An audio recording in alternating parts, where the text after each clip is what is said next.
Hello, everybody, and welcome back to Plugged into Public Health. Today, we're diving into an incredibly relevant and personal topic for many of us, physical activity and its role in preventing chronic disease. Our guest, Dr. Lucas Carr, is an associate professor at the University of Iowa and a leading researcher in lifestyle interventions and health behavior change. You may have seen his recent work featured in the Gazette, where he and his team advocate for asking patients one simple but powerful question: how much do you exercise? In this episode, Dr. Carr walks us through how exercise can be treated as a vital sign in healthcare settings and the behavior science behind habit formation and why helping people find enjoyable, sustainable ways to move their bodies is at the heart of prevention. I'm Lauren Lavin, and if it's your first time with us, welcome. We're a student-run podcast that talks about major issues in public health and how they are relevant to anyone, both in and outside the field of public health. Now let's get plugged into public health. Plugged into Public Health is produced and edited by the students of the University of Iowa College of Public Health, and the views and opinions expressed in this podcast are solely those of the student hosts, guests, and contributors. They do not necessarily reflect the views or opinions of the University of Iowa or the College of Public Health. Hello, everybody. Welcome to the podcast today. We have Dr. Carr joining us. And Dr. Carr, could you just introduce yourself and then talk a little bit about your career, what you do, what you research, just a little bit of background for the listeners. Sure. Yeah, so I'm Lucas Carr. I'm an associate professor in the Department of Health and Human Physiology. My research focuses mostly on, I do a lot of intervention work. So planning, implementing, evaluating lifestyle interventions, and most recently starting to kind of verge into implementation science as well. We're going to be talking a little bit about a paper that you recently published, and it's about physical activity. So what led you to kind of focus on physical activity and the role it has in preventing chronic diseases? Yeah, so originally as an undergrad, I was an exercise science student, and I just had some kind of general interests in exercise and sports, like I think a lot of people do. Our major in our department, our exercise science major, is one of the larger departments, undergraduate programs at the university with over 700 students. Oh, So wow. there's just something that's interesting about it. As I kind of continue on in my education, I was learning just more about the health benefits that come from engaging in regular physical activity. And there's just it's just kind of striking to see how many health outcomes can be improved by doing this one thing. But what's really interesting is how few people do that one thing. And so I just really became interested in not so much the physiology of exercise, but really more the behavior of physical activity and exercise. I'm really just always wondering why some people are so are so good at sticking to this thing and doing it so regularly, and so many people don't. Yeah, no, that's actually a really fascinating question. So how has your perspective on health behaviors evolved throughout your career? Yeah, that's a good question. I think I still see this in a lot of my students now, where we kind of have this mentality that as health promotion specialists that maybe our role is to tell people what they should do. I think that's not necessarily our role. So I guess to your answer, my perspective has evolved in that I would like to help anybody who is interested in receiving help, but I don't believe that it's my responsibility or role to tell people that they have a problem or that they should change in some way.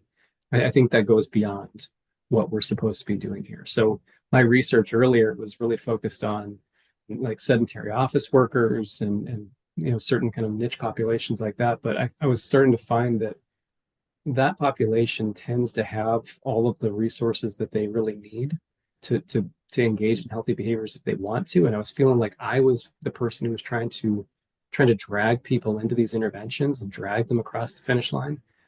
And that's not really what I want to be doing. I've since shifted my research focus to work with people in the community who are looking for help but don't really know where to go, or people who are looking for help and just don't really have the resources available to them. That's where I want to have the impact for my research. Yeah. Have you found any common denominators in what drives people to be physically active or have better health behaviors than others? We had a study where we looked at personality differences, and we found that, like many things, one of the most consistent predictors of success in like life and finances and health is this facet of conscientiousness. People who have kind of just a really, you know, strict routines. There have been studies. There's a National Weight Control Registry has done some studies looking at people who have been successful at losing at least 30 pounds and keeping it off for at least a year and trying to understand like what makes that group so unique. And it's a lot of that. Like it's people who are able to really stick to a routine consistently. And whether that's their personality or if they've just really kind of taught themselves and trained themselves how to do it, that's what's most important. And so this is maybe another thing that I've kind of evolved on is really kind of considering and thinking about physical activity and really even like healthy eating as more of a practice than anything else. You know, we practice all kinds of things. It takes years to get good at anything. But we don't really think about cooking as a practice, yet we're supposed to do this multiple times a day for the entirety of our lives. It's probably a good thing to practice. Yeah. Yeah. I'm a yoga teacher and we call it like a yoga practice, you know, this idea that you can't master it and you constantly have to get better at it. So I'm definitely familiar with that. And I was also listening to a podcast recently with, it was Dr. Huberman, so the Huberman Lab one, and they were talking about how you need to view exercise as a practice and not something that you like go in, do, and master. So I really like that. So you talked a little bit about sticking to a routine. Do you think that's a skill that people can develop, or is that just an innate personality trait?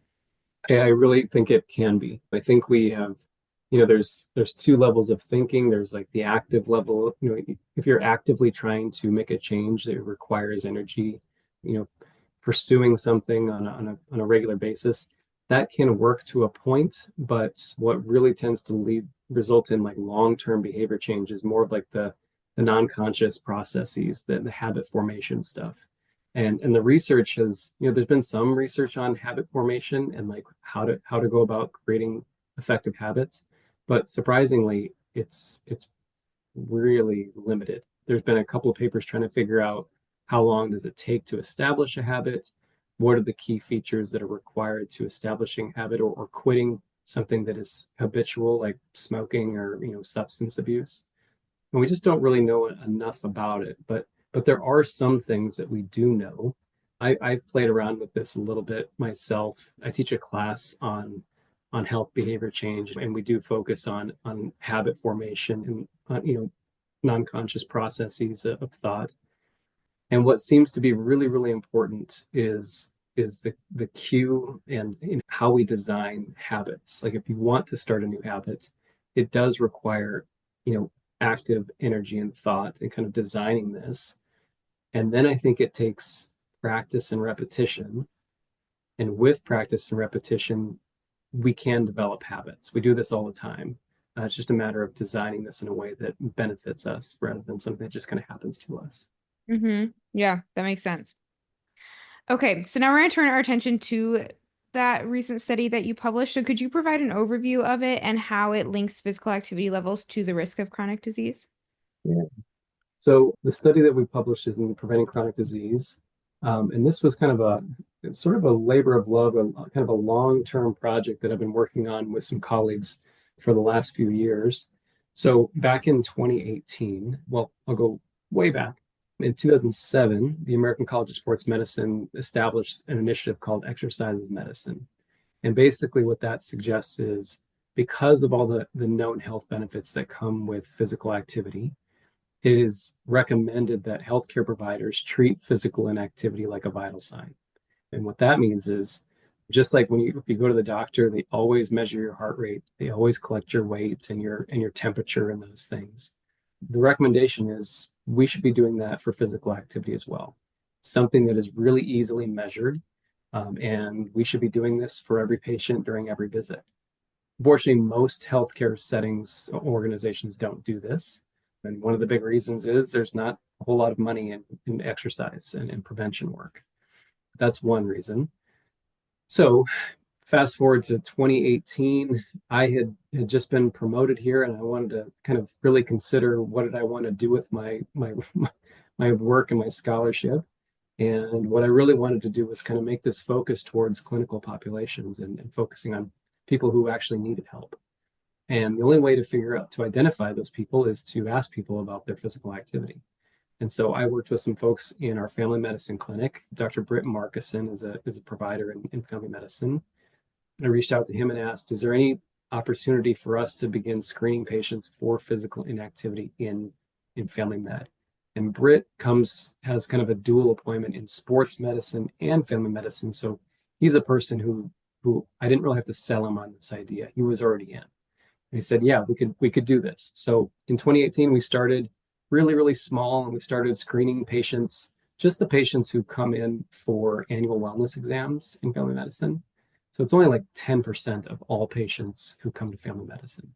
But we started there, and we're doing this with the intention of looking at the relationship between patients' inactivity rates or activity rates and a lot of the common risk factors and comorbid conditions that are measured and entered into our electronic medical records data. The EMR data set is massive. There's so much data in there, much of which goes unused. And so we want to just basically connect the dots. Then COVID happened. And so we kind of had to put a pause on everything. And then finally, when we got to the other side of that, like in 2022, we decided, okay, let's go back to this and let's start looking at this data. And so we did this study, and we wanted to connect physical activity, the patients screened physical inactivity rates, to as many outcomes as we could possibly connect it to. And the study we included a couple people from the College of Pharmacy, Dr. Cole Chapman and Dr. Mary Schrader. They helped us. Cole is really good at being able to access data from the EMR, which is not an easy process. You would think it'd just be simple just to download this data. It's really not that simple.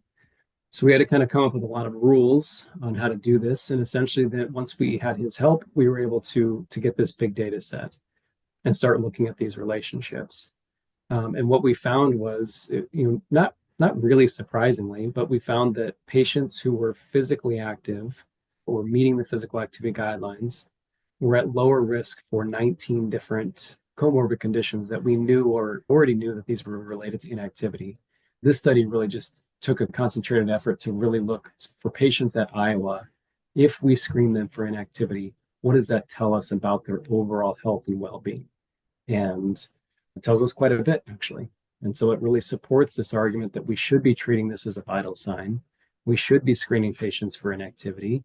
And if we do that, we identify people who are inactive, then we should at least be offering them opportunities to improve their physical activity if they're looking for help. Yeah, great. So I want to circle back to the exercise vital sign. So how do you measure that? What does it look like, and how does it differ from other physical activity assessments? Yeah, it's really crude. It's only 2 items, 2 questions. It's crude by design. It's meant to be, implemented into the healthcare setting, so it can't be super, super long. If we want to do a really good job of measuring physical activity, we might have people like wear a monitor, or at the very least, we'd have a pretty comprehensive survey that takes them some time to answer these questions. But you don't really have that luxury in this kind of setting. We just need something that's really quick and that helps us determine yes or no, is this person meeting the physical activity guidelines? So it does a pretty good job of that. It's sensitive enough and specific enough to really identify people who are not meeting the physical activity guidelines.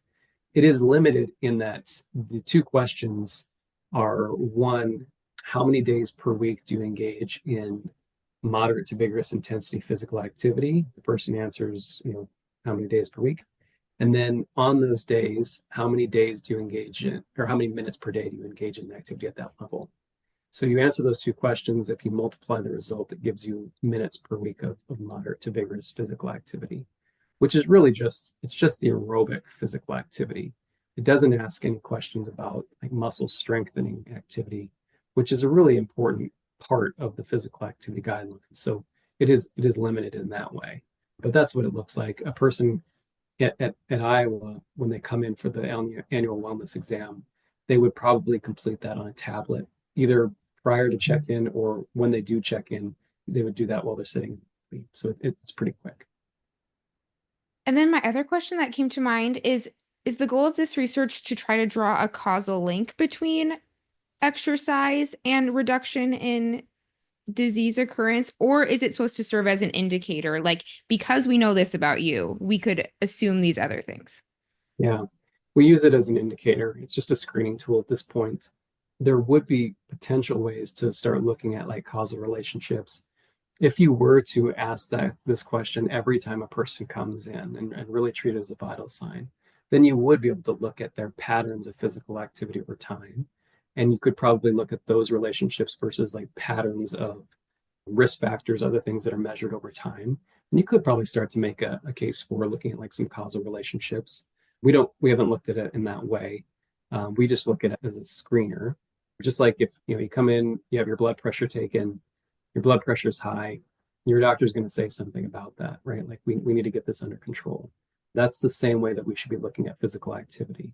So the key is, what do providers do with that information? Do they prescribe the person exercise there on the spot, or do they refer them to a specialist for additional help?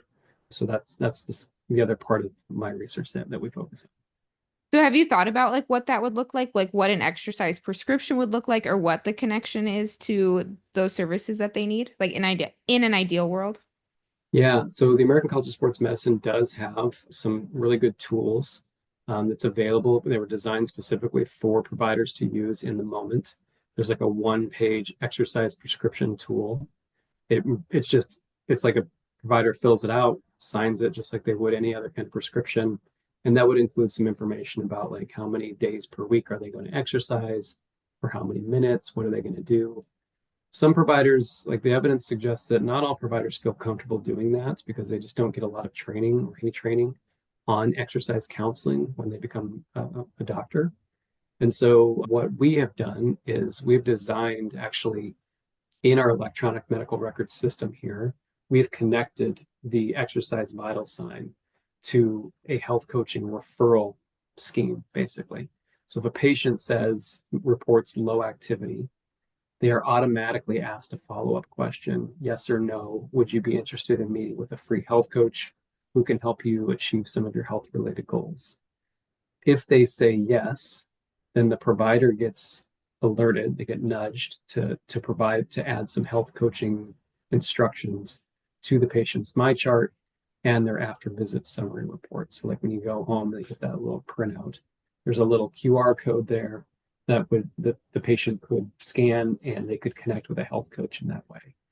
And so that's the other part of my research is we've designed a full like a health coaching training program in our department in HHP, where we train students how to be a health coach. And then as part of an internship, we connect those students to these patients from family medicine to give them free health coaching resources. And that student works with that person over the course of 12 weeks and helps them. It could be physical activity, but really they could talk to them about anything. It could be they want to improve their diet, or they want to reduce their sugar intake, or they want to improve their stress. Health coaching is a very kind of open type of process. It's very like whatever you want to do is fine. It's not prescriptive in any way. So that's the way we've designed this, and because we realize that we can't just screen people for inactivity. We do have to do something with that information. Wow, it sounds like you've created a really well thought out system. Two follow-up questions. One, has this been applied anywhere else? And two, I'm a health policy PhD, so I think a lot about insurance. So do you think about like the reimbursement portion of this, like for the exercise prescription in particular? Yeah. So the first part, has it been done anywhere else? There are some examples of places that from the screening standpoint, there's not very many. In the United States, there's probably like a handful of large hospitals like us. Kaiser Permanente in California was the first to do this. University of South Carolina in Greenville, they do this. There's one at like NYU, Intermountain Healthcare in Utah. There's like five or six basically. In the Midwest, really not very many at all. And then the follow-up, like connecting that screener to an actual like referral system, very, very few. We are very unique in that way, which is great. And our goal now is to take this, like we have a pilot study that we're just wrapping up right now to evaluate the effectiveness of this program. Like if we do connect these patients to coaches, do they become healthier, basically? And we're finding that they do indeed. They improve a lot of health behaviors. They improve their ability to regulate those behaviors. They actually lose weight. They report significant improvements in quality of life. So there's a lot of really good findings that are coming from that. And so now that's kind of like that's where my research is really going now. So we're pretty unique in that way. The second part, the reimbursement parts, that's a tougher one to answer. We just did a study, we just published a study looking at billing codes, like the use of billing codes related to exercise. And we did an internal study at the university here. And this was just published in the last month or two. But we basically found that for providers at the University of Iowa, there are some recommended billing codes that you can use. Like if you are counseling a patient on exercise, there are some billing codes. It gets really tricky though. Those billing codes are usually only reimbursable by people like the MD or nurse or maybe a PA, people who tend to not have enough time to counsel on exercise, really. The people who would have the time and the expertise to do it, like health coaches, currently the system is not set up for them to be able to bill for these types of services. But there has been some movement in this direction. There are some codes, and you would know this better than I do. I'm not a policy expert, but there are some codes that are kind of moving through these like stages, like code one, code two, code three, basically. As the evidence builds, it looks like there will be some billing options for health coaches specifically. It takes time for that to catch on. I don't believe that our hospital employs health coaches, for example. So it would be like referring them to external coaches to, I don't know how that works exactly, but so Yeah. I think that's where it's going, though it's just not there yet. Yeah, but like body of evidence, like what you're doing is really helpful in moving that needle forward. So thanks for doing stuff like that. Okay. I didn't think I touched on how many people were enrolled in this study. How Yeah. many were? So we ended up with about 7,000 patients, but that was the number of people who actually had a exercise vital sign on file. But then we did a comparison of those individuals against similar patients who came in for a similar visit. We wanted to compare them because that's a piece that doesn't tend to get done. We found that if you compare people who were getting screened for inactivity against a very similar patient who was not screened, we found that the screened patient cohort was generally healthier than the unscreened. And that's probably a result of the fact that we only screen people who come in for those annual wellness exams. That's kind of like the worried well. I'm one of these people. Like I go into the doctor all the time, more than I probably should. That group is a little bit healthier than the unscreened population. But even within that group, like there's still like the worried well. Even within them, if we parse them out into completely inactive, doing some activity but not sufficient amount to meet the guidelines, or meeting the guidelines, even within that group, we still saw those relationships between physical inactivity and those 19 different risk factors and comorbid conditions. So, if we were to actually screen all patients and have all this variability amongst all these patients, we would probably see more relationships, and the strength of those relationships would probably be even stronger. Are you still collecting data on this study or expanding it past the family medicine? Yeah, now at this point, I think the last time I checked in, we have over 60,000 patients have been screened for inactivity, which Oh my, sounds like a lot, but it's actually not. Family medicine, for example, they see 30,000 patients a month. That's one clinic. I mean, it's a big clinic, but it's one clinic within this massive hospital system that we have. If we were to screen every patient at every visit, we would have millions and millions of data points. And that's what actually Kaiser Permanente in California does. And they have published some interesting papers, like when COVID came out right away, they were able to connect their physical inactivity data to COVID outcomes with data sets with over 1 million data points. And they were able to make connections showing that patients who are physically active have far superior outcomes when it comes to COVID-19. mm, So we're still collecting, not necessarily for for research purposes, this is more of a, I mean, it's a clinical workflow. Family medicine has committed to continuing to screen patients for inactivity with the intent of connecting as many patients, inactive patients, to health coaches that want to have this. That's great. So the research indicated that individuals engaging in 150 minutes of moderate to vigorous exercise per week had the significantly lower risk. So, like from a scientific or research perspective, what does this actually look like in real life? What are people doing to like hit that 150? Like if someone's listening to this and is like, okay, I want to make sure that I'm doing that. What does that look like? Yeah, that's a good question. It can look a million different ways, basically. You mentioned that you teach yoga. Hmm. Yoga would absolutely count towards a person's physical activity levels. When we talk about moderate intensity, the best way I can describe it is doing anything that gets your heart rate beating a little bit faster than normal. It gets you breathing a little bit faster than normal. There, you might start sweating a little bit, but it doesn't have to be it's not necessarily like running a marathon either. The low end of moderate intensity activity is if you're like walking, is walking at a very brisk pace. So it's like 3.5, 4 miles per hour. If you've ever walked on a treadmill and you get to that point where you're not quite sure if you should be walking or jogging, it's kind of this weird pace. You're that's moderate intensity. And so, it's that pace that pushes you a little bit. And because it does that, your body will naturally respond to that heightened level of stress. And that's how the body gets stronger. And all the systems that are involved in kind of making that happen are the beneficiaries of the physical activity exposure. So we know that brain health and heart health and lung health and muscles and immune system, like everything improves as a result of this like stress that you're putting on the body. So it could be anything. The most common activity people do is like walking, walking with their dog or doing those things. But it can also involve going to the gym and doing traditional exercises. It can be yoga, it can be gardening, it can be really anything that is physically active in nature and gets your heart beating a little bit faster than. Yeah. I always say to people, the best kind of exercise is the one that you want to do. Yeah, However, you get your body moving, there's so many different ways. So, yeah.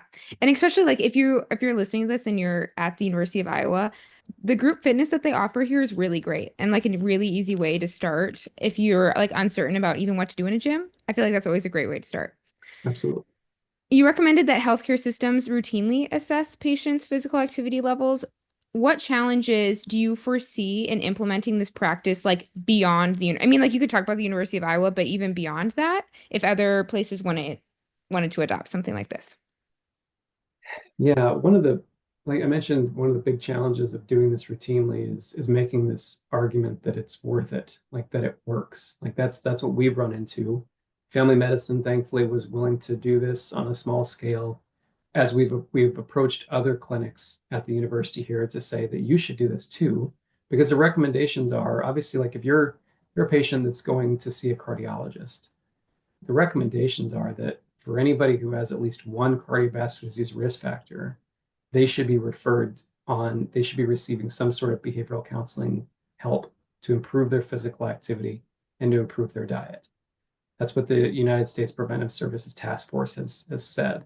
And they've made that statement because of the evidence that shows that if people engage, like are connected to a program, there's a moderate benefit to participating in those programs. That's all well and good, but most cardiovascular clinics, like cardiology clinics, don't even screen the patients for physical inactivity. So if you don't measure it, then you certainly can't manage it. So what's really challenging is building up the evidence base that this works and that there are systems in place that can easily and quickly identify patients that are inactive and that we can connect them to supportive resources. As I mentioned, there's not a lot of money in prevention work right now, just with the way that our system is set up. That said, there are some billing code options available out there that can generate a certain amount of money. They're not gonna be like surgery, but they will generate revenue to cover some expenses. So I think the big challenges are financial, and then also kind of just building support within a hospital system that this is important and something that should be done. those are challenges that take time. You almost need like medical champions to kind of drive the work in each location. Yeah. Some Yeah. good goals to work towards. Yeah, absolutely. So I always like to see if I can draw like an actionable tip for people that are listening to this. So based on your personal experience and your research, what practical advice would you offer to anyone listening that's looking to reduce their risk of chronic disease through physical activity? Well, I think you kind of said it yourself. It's if you want to do it through physical activity, it's really just about finding the things that you most enjoy. We tend to repeat things that we enjoy, and we tend to avoid things that we don't like. If we have these like New Year's resolutions that we're going to start exercising, we're going to start going to the gym, which can work. There's nothing wrong with that. But if you really don't enjoy that and it hurts and it doesn't feel good, and the likelihood that that sticks long term is not great. So I would say think about what you like doing the most and go with that. I despise treadmills. I don't like running. And so the things that I do are, I like to play sports. I play soccer like in a men's league and then like pickup games when we actually have snow outside. I do a lot of cross country skiing. I do a lot of biking. Like these are things that I like. I'll probably go today because it looks like it's nice enough, and I'm genuinely looking forward to doing that. It's not like a drag to me. So it just happens to be physically active. I look at it more as something that I enjoy. Yeah, it's a lot of trial and error. And Yeah, so people should try things out, and chances are you'll find something that you like doing. agree.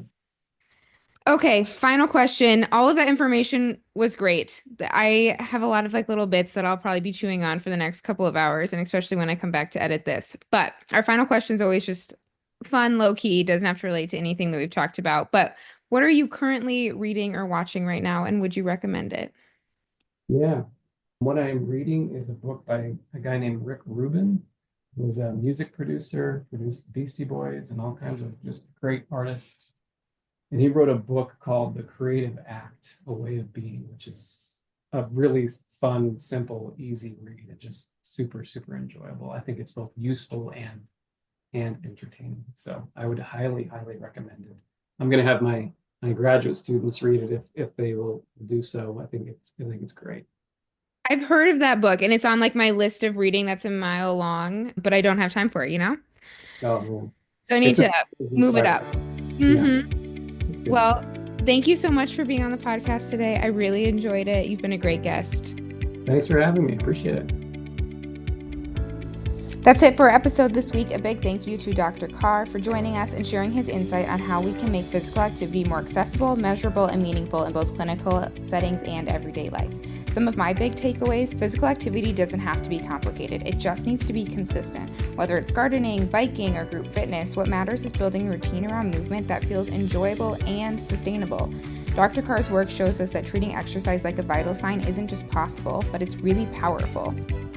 So this episode was hosted and written by Lauren Lavin and edited and produced by Lauren Lavin. You can learn more about the University of Iowa College of Public Health on Facebook. Our podcast is available on Spotify, Apple Podcasts, and SoundCloud. If you enjoyed this episode and would like to help support the podcast, please share it with your colleagues, friends, or anyone interested in public health. Have a suggestion for our team? You could reach us at cph-gradambassador@uiowa.edu. This episode was brought to you by the University of Iowa College of Public Health. Until next week, stay healthy, stay curious, and take care.